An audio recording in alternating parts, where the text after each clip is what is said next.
Hello दोस्तों, आज लखनऊ ने फिर से सीएसके को हरा दिया है। लखनऊ ने सीएसके को आज 6 विकेट से हरा दिया है। सीएसके की तरफ से जो पहले बैटिंग करते हुए निर्धारित 20 ओवर में 210 रन बनाया था और लखनऊ का टारगेट था 211 रन।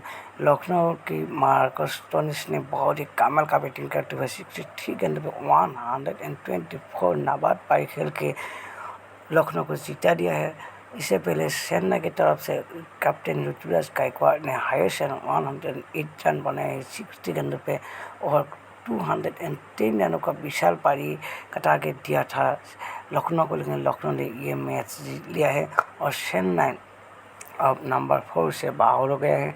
चेन्नई अभी नंबर 5 पोजीशन पे है और 4 पोजीशन में लखनऊ आ गया है। लखनऊ और चेन्नई दोनों ने 8 मैच खेला, लेकिन लखनऊ का पॉइंट हो गया है 3 और चेन्नई का हो गया 8। Thank you for watching my video. Please subscribe my channel.